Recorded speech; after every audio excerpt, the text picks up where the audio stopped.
রাত ১টার সময় যখন ওই দিঘির পার দিয়ে যাই, তখন দেখি সেই গরুর কঙ্কালটি সেখানে শুয়ে আছে। আর আমার চারদিকে মনে হয় যেন কুকুরগুলো আমাকে ঘেরাও দিয়ে ধরে রাখছে। আমি যে চিৎকারে দেব, কাউকে ডাক দেব, ওই শক্তি আমার ভিতরে, ওই সাহসও আমার ভিতরে তখন কাজ করছে না। আমি তখন কি করব কিছুতেই বুঝতে পারছি না। সেই দিন রাত থেকে আমি অসুস্থ হয়ে পড়ে থাকি দীর্ঘ সময়। যখন কুকুরগুলোকে চারপাশে আমি দেখতে পাই, তারা আমাকে ঘেরাও দিয়ে রাখছে। আর সামনে ওই গরুর কঙ্কালটি দেখতে পাই। আমি তখন কোনো কিছু না করতে পেরে ভয়ে আমি অজ্ঞান হয়ে পড়ে যাই। রাত্রিবেলা কেউ আমার খোঁজ নেয় না। সকালবেলা এলাকার কিছু মানুষ ওই দিকের পার দিয়ে যাওয়ার সময় আমি অজ্ঞান অবস্থায় পড়ে থাকা দেখা যায়। আমাকে তারা ধরে প্রথমে বাসায় নিয়ে যায়। বাসায় আমার কোনোভাবেই জ্ঞান ফিরে না। এরপরে আমাকে হসপিটাল নিয়ে যাওয়া হয়। হসপিটাল নিয়ে আমাকে স্যালাইন দেওয়ার পরে আমার জ্ঞান ফিরে। তখন আমি আশেপাশে দেখতে পাই আমার মা আমার পাশে বসে আছে। আশেপাশে আরো এলাকাবাসী বসে আছে। আমি তাদেরকে জিজ্ঞেস করি, আমি এখানে কিভাবে এলাম? তারা আমাকে বলে, তোকে আমরা ওই দিকের পার অজ্ঞান অবস্থায় পড়ে থাকা অবস্থায় দেখেছি। আর তখনই আমার মনে পড়ে যায় গত রাত্রে কি হয়েছে আমার সাথে, সেই জিনিসের কথা।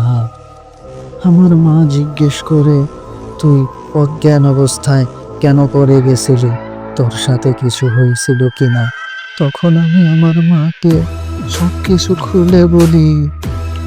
আমি আমার মাকে পুরো ঘটনা শুরুর থেকে শেষ পর্যন্ত বলি।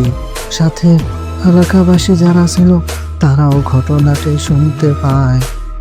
প্রতিদিন আমি গ্রামের এক কৃষকের কাজ করতাম। সকাল ৮টা থেকে রাত প্রায় ১১টা ১২টা, কখনো ১টাও বেজে যেত। বাসায় যাইতে যাইতে লম্বা টাইম নিয়ে প্রতিদিন ওই কৃষকের বাসায় কাজ করতাম। রাত্রেবেলা বাড়িতে যখন রওনা হইতাম, তখন ওই রাস্তার পাশে একটা বট গাছ পড়তো। আবার তার পাশে ৩টা তাল গাছ ছিল, যেগুলাকে আমি ছোটবেলা থেকেই অনেক ভয় পাইতাম। ছোটবেলা থেকে দাদু নানুর কাছ থেকে শুনতাম ওই গাছগুলোতে নাকি ভূত পেত্নীরা বসবাস করে। এই জন্য আমি বড় হওয়ার পরেও আমার ওই ভয় মনের থেকে কাটে না। ওই গাছগুলো যেই জায়গার ভিতরে ছিল, সেই জায়গাটাও ওই কৃষকেরই ছিল। একদিন আমি ওই কৃষককে পরামর্শ দিই যে ওই গাছগুলো ওখানে, এগুলাতে ভূত পেত্নী প্রেতাত্মারা বসবাস করে।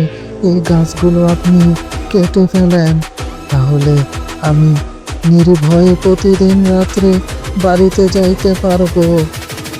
আমার কথা মতো আমাকে দিয়েই ওই কৃষক গাছগুলাকে কেটে ফেলে। আর যেই দিন গাছগুলো কাটা শেষ হয়ে যায়, সেই দিন থেকেই আমার সাথে ঘটে যায় অদ্ভুত ঘটনা। একদিন দিনের বেলা গাছ কাটা শেষ হয়েছে মতো, রাতের বেলা যখন আমি বাড়িতে যাই, গাছগুলা যেখানে ছিল সেই জায়গা বরাবর যাইতে না যাইতে আমি সামনে দেখতে পাই, মনে হয় যেন ওই জায়গাতে অনেকগুলো শিয়াল শুয়ে আছে। কিন্তু শিয়ালগুলো শরীর একেবারে ফকফকে সাদা এবং চোখগুলো মনে হয় যেন লাল টকটকে। আর তারা এক নজরে দেখি আমার দিকেই তাকিয়ে আছে। আর ওদেরকে দেখে আমি ভীষণ ভয় পেয়ে যাই। আমি ওখান থেকে এক দৌড় দিয়ে কৃষকের বাসায় গিয়ে উঠি। কৃষককে সবকিছু খুলে বলি, কিন্তু কৃষক কোনোভাবেই আমার কথা বিশ্বাস করছে না। এরপরে আমি কৃষককে নিয়ে সেই জায়গায় আসি কৃষককে দেখানোর উদ্দেশ্যে, কিন্তু সেই কৃষক আমাকে বলল, কই এখানে তো কিছুই দেখতে পাচ্ছি না। যখন আমি আর আমার কৃষক সেখানে যাই, তখন আর তাদেরকে ওখানে দেখা যায় না।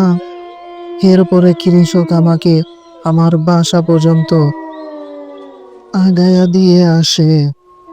এর পরের দিন যখন আমি আবার দিনের বেলা কৃষকের কাজ শেষ করে রাতের বেলা বাড়িতে যাওয়ার উদ্দেশ্যে রওনা হই, ওই গাছগুলা বরাবর জায়গায় যখন যাই, তখন আমি দেখতে পাই বড় বড় কতগুলা গরুর মতো সেখানে শুয়ে আছে। আমি একটু দূর থেকে লক্ষ্য করতে লাগলাম, মনে হয় যেন 4-5টি গরু সেখানে শুয়ে আছে, আর সেই গরুগুলাও এক নজরে আমার দিকেই তাকিয়ে আছে। আর আমি তখন একটু ভালো করে খেয়াল করতে লাগলাম, দেখি গরুগুলার চোখ দিয়ে রক্ত পড়তেছে। আমি তখন এক চিৎকার দিয়ে আবার কৃষকের বাড়িতে গিয়ে উঠি এবং কৃষককে আমি ঘটনাটা বলি, কিন্তু কৃষক আমাকে বলে, কই আমি তো কালকে তোমাকে আগে দিয়ে আসলাম, কিন্তু কিছুই তো দেখলাম না, তাহলে আজকে আবার তুমি কেন এমন করো? তখন আমি কৃষককে বলি, আজকে একটু আসেন, আজকে ওদেরকে দেখতে পাইবেন, আজকেও একটু আসেন। এরপরে কৃষক আর আমি একসাথে আসি। ওই জায়গায় আসার সাথে সাথে দেখি যে আমরা যে গাছগুলো কেটে ফেলছিলাম, ওই তাল গাছ, সেই তাল গাছ রাস্তার মাঝখানে শোয়ানো অবস্থায় কে যেন রেখে দিছি। কিন্তু আমরা ওই তাল গাছ এবং বট গাছ, ওগুলাকে দিনের বেলা আমরা কেটে পুষ্করিণীর ভিতরে ফেলে রাখি, কিন্তু সেই তাল গাছ কিভাবে রাস্তার উপরে এলো? এরপরে আমাকে কৃষক বলেন, তুমি আজকে বাসায় যাইতে হবে না, আজকে আমার বাসায় তুমি থাকো। কৃষক তখন বুঝতে পারে যে অবশ্যই এখানে কিছু একটা হচ্ছে। তখন আমি কৃষকের বাসায় রাত্রেবেলা রেস্ট নেই। যখন রাত্রেবেলা আমার চোখে ঘুম চলে আসে, আমি ঘুমের চোখে দেখতে পাই আমাকে বলতেছে, তুই আমাদের বসবাস করা গাছগুলোকে কেটে ফেলেছিস, তুই আর জীবিত থাকতে পারবি না, তোকে যেই দিন সুযোগ পাবো আমরা সেই দিনই মেরে ফেলবো। আর তখনই আমার হঠাৎ করে ঘুম ভেঙে যায়। ঘুম ভেঙে যাওয়ার পরে আমি ঘুম থেকে লাফ মেরে উঠি। শোয়ার থেকে উঠে আমি দাঁড়িয়ে যাই এবং আমি চারপাশ তাকাই, কিন্তু কাউকে তখন দেখতে পাই না। এরপরে আমি আবার বিছানায় শুয়ে পড়ি। আবার যখন চোখে হালকা হালকা ঘুম আসে, তখন আবার আমি বুঝতে পারি কে যেন আমার মাথার কাছে বসে বসে আমাকে আক্রমণ করবে এরকম অবস্থা করতেছে। মনে হয় যেন আমাকে আক্রমণ করবে, আমি হালকা হালকা ঘুমের ভিতরে দেখতেছি। কিন্তু তখন আমি ভয়ে এক লাফ মেরে উঠি, কিন্তু আমার মুখ দিয়ে কোনো কথা, কোনো চিৎকার বের হচ্ছে না। আমার মনে হয় যেন আমার পুরো জবান বন্ধ হয়ে আছে। সেই দিন রাত্রটা এইভাবেই আমার কেটে যায়। এরপরে পরের দিন আমি কৃষককে এগুলো বলি, কিন্তু কৃষক আমাকে বলে, ওগুলা তোমার মনের ভুল, তুমি ওগুলো সব স্বপ্নে দেখেছো, এগুলো আসলে কিছুই না।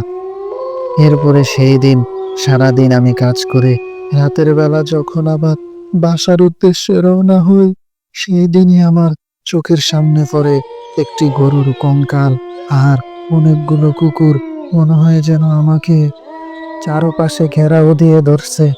আর তখনই হয়তোবা আমি অজ্ঞান হয়ে যাই, আর সারা রাত্র সেখানে অজ্ঞান অবস্থায় পড়ে থাকি।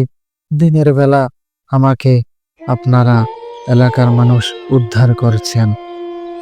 আমার মাকে এই ঘটনা বলার পরে আমার মা খুবই ভয় পেয়ে যায় এবং আমাকে তারপরেও সান্ত্বনা দেওয়ার চেষ্টা করে বিভিন্নভাবে।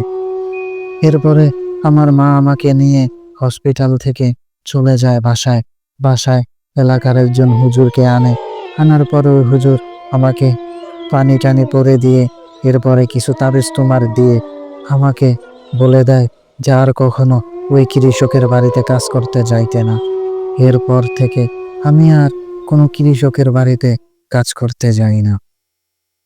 আর তারপর থেকে আমি মোটামুটি ভালো আছি।